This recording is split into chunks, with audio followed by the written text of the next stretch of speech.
Bismillahirrahmanirrahim. Assalamualaikum warahmatullahi wabarakatuh.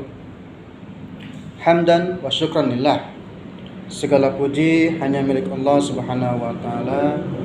Mudah-mudahan kita senantiasa diberikan kenikmatan hidup oleh Allah Subhanahu wa taala. Sebelumnya, perkenalkan, nama saya Suparman dari cabang Margonda Depok, dari Banper. Insyaallah pada kesempatan ini saya akan sedikit memaparkan tentang 18 nilai pendidikan budaya dan karakter bangsa.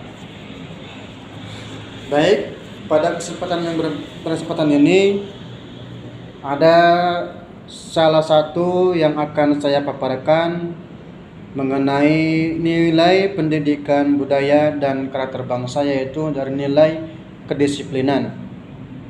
Nah, perlu kita ketahui bersama bahwasanya yang disebut dengan nilai kedisiplinan yaitu suatu tindakan perilaku yang menunjukkan perilaku tertib dan patuh pada berbagai ketentuan dan peraturan.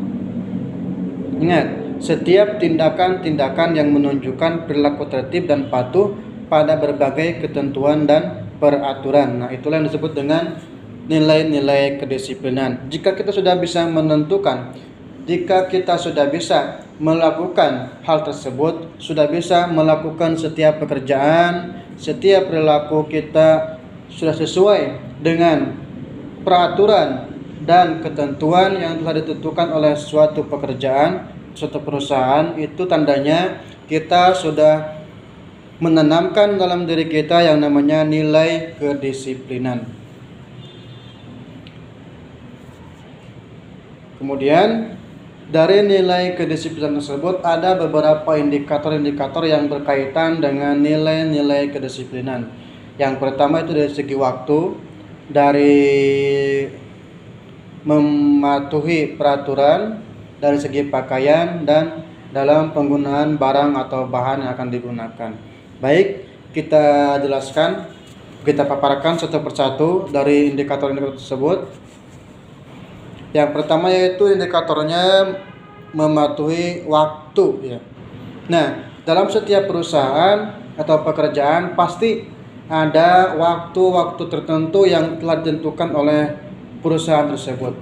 Contohnya, kita sekarang bekerja sebagai karyawan di Pusat Bekam Rupiah. Ada waktu masuk dan waktu keluar dari klinik. Nah, kalau di kita kan ada waktu untuk jam operasional, itu mulai jam operasional jam 9, itu yang shift 1 ya. Nah, kita harus bisa mematuhi tepat waktu gitu, masuk tepat waktu dalam artian tidak melebihi waktu yang telah ditentukan. Bagusnya lagi datang lebih awal, karena kan di tempat kita bekerja ini ada beberapa hal yang harus kita kerjakan sebelum dalam operasional, seperti bersih-bersih dan lain-lainnya. Nah, jika kita sudah bisa mematuhi atau menjalankan atau mematuhi waktu masuk di perusahaan tersebut, itu bisa dipastikan dalam diri kita sudah tertanam yang namanya nilai-nilai kedisiplinan. Kemudian indikator yang kedua yaitu mematuhi setiap peraturan-peraturan yang telah ditentukan oleh perusahaan tersebut. Nah, pasti ya, bisa dipastikan dari dalam setiap perusahaan atau pekerjaan itu adalah yang namanya peraturan-peraturan yang telah dibuat oleh pihak perusahaan tersebut. Nah, kita sebagai karyawan, sebagai pekerja harus bisa mematuhi peraturan yang telah dibuat oleh perusahaan tersebut. Jika kita sudah bisa mematuhinya, sudah bisa melakukannya, sudah pastilah itu yang dinamakan nilai kedisiplinan tersebut dalam diri kita itu sudah tertanam.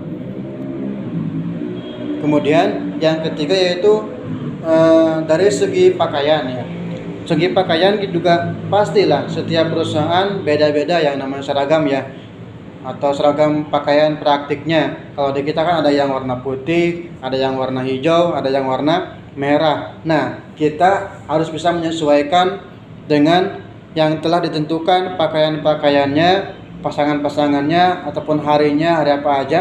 Ada warna putih kan, warna apa hari apa aja, merah hari apa aja, dan hijau hari apa aja. Nah, kita harus bisa menyesuaikan juga biar nilai kedisiplinan itu tertanam dalam diri kita. Terbukti dari segi pakaian juga. Untuk yang ahwat bagaimana pakaiannya, yang iwan bagaimana pakaiannya. Nah, itulah yang disebut dengan peraturan dari segi pakaian praktik di suatu perusahaan. Kemudian yang keempat, yang itu indikator yang keempat dalam nilai kedisiplinan, yaitu dalam penyimpanan atau pengeluaran barang-barang atau bahan yang akan digunakan di perusahaan sesuai job masing-masingnya itu.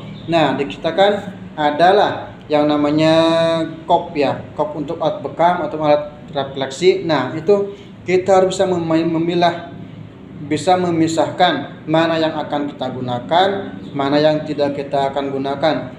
Jangan sampai tercampur, mana yang kita butuhkan saat menterapi, mana yang kita butuhkan saat tidak menterapi. Nah, kita harus bisa memisahkan mana yang kita butuhkan, mana yang tidak. Gitu. Baik, mungkin itu saja.